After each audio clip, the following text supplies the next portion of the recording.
ស្រាចារ្យអាយដាមលោកជំទាវនិងអង្គពិធីទាំងមូលទស្សនាការដើរបង្ហាញម៉ូដសម្លៀកពាក់ប្រពៃណីខ្មែរពីសំណាក់យុវជនស្ម័គ្រចិត្តនៃសាកលវិទ្យាល័យជាតិគ្រប់គ្រងសូមរីករាយទស្សនា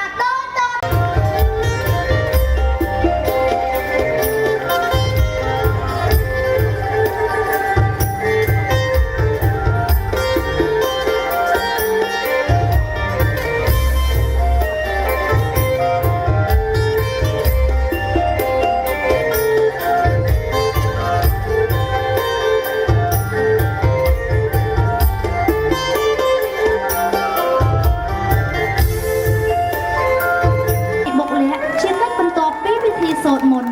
ដើម្បីឲ្យគូស្វាមីភរិយាក្រោយថ្ងៃរៀបការទទួលបានសេចក្តីសុខសេចក្តីចម្រើននិងចេះអត់ធ្មត់ទាំងផ្លូវកាយវិជ្ជានិងចិត្តដើម្បីត្រៀមខ្លួនរៀបចំជីវិតគ្រួសារក្រោយពេលរៀបអាពាហ៍ពិពាហ៍ឲ្យបានល្អប្រសើរថ្មីថ្លា